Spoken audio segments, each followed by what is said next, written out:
Hey y'all, I'm Steve. And I'm Kelly. And we're with Stand Up Arkansas. We're doing our voter's guide, and we're going to talk about one of my friends, Kwami. I have a shirt just like that. Kwami Abdul-Bey. He's running for House District 69, North Pulaski, a little bit of Faulkner County. It's like a big rectangle that goes across the north part of Pulaski County. 89, I think, is on the top. And if you think 67 on one side and I-40 on the other, and then draw another line across, that rectangle is his district.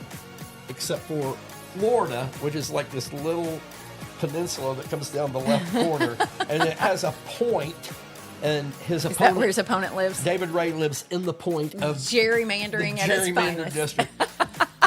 So, but it's a lot of... I'm laughing. It's really not funny at all. That's really not funny at all. But it's comical that that's how it is. Well, we have some lawsuits about gerrymandering in Arkansas, and that is one of the districts that's a focus. You know, Cassandra Green is running in House District 71. Her district lines up against his. And how it's supposed to be is when they cut the map out, they don't cut on the road because both sides of the street need to have the same representation. Mm-hmm. You know, if you're going across the street to get a cup of sugar from your neighbor shouldn't be voting for a different state representative than you do. And all the way through Maumelle, North Little Rock, up through there, they cut the district out so David Ray would have a seat that was more suited to his. Because if he'd run in Maumelle, he'd have lost. Right. And then there wouldn't have been another place for Brandon Akers. So Maumelle itself should be its own district. They've got it kind of split up and all this kind of stuff. Either way, he's got just a little tiny piece of Maumelle. That's right. But I think that's going to go for me also. Lives. Y'all, and it has been an ugly, ugly, ugly race. I have worked with Kwami from the beginning on this race, and David Ray has just attacked. It's dirty. They've called him an extremist. They literally photoshopped a distorted picture of Kwami in front of a picture of Ground Zero, and then started using words like extremism.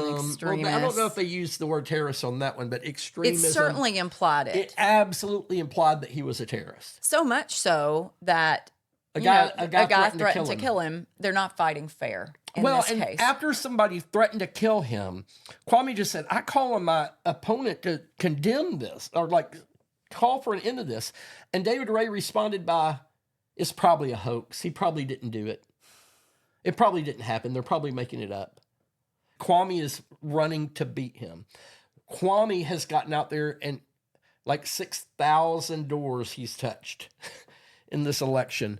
And he's been working in policy for a decade. And he was the campaign manager for the For Our Kids campaign for the public education. He has run direct democracy initiatives for years. He's a leader of the people. And he's an independent. Right. He's running as a Democrat. Well, but he also does. I think that he supports many of the same values that Democrats do. Yes, he does. But he's an independent is what my point is. And yes, he does lean toward the Democrat side, definitely not the Republican side. But my point is they try to label him as like a radical leftist liberal, and he's literally not. Mm-hmm. He's literally a balls and strikes guy down the middle. Now, does he believe in justice?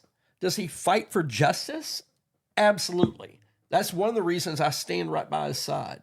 Does he believe in equal rights and equity and that all people should be fair? Absolutely. If you think that's extreme, well, then call that extreme. You know Kwami. I do know Kwami, and his heart is so good, and he's not afraid to stand up and fight, especially for marginalized population. And when I say marginalized, the district that he represents is primarily rural. There is not a lot of resources there. There's not one full incorporated town in his whole district. Yeah. It's got part of Mayflower, part of Maumelle, part of Jacksonville, part of Sherwood. So it's very rural. So there are very unique issues, and he lives in that community and understands those issues. And I believe that he is the right guy for this job. I know he's going to represent the people well, and he's not going to be afraid to stand up and fight for what is right. Do you know what the most common thing that he's heard when he's knocked on doors is? We've never had someone knock on our door. Yeah. Never. Because he's out there like Gibson and North Kellogg Valley and Saltillo, Macon, and people just don't go out there because no one cares. Like, they really don't care. David Ray doesn't care. So obviously our endorsement is going to be for Kwami Abdul-Bey, House District 69. Look him up. I would try to tell you his website, but it's like... It's very long. Google it. It's long. Just Google Kwami, Kwami.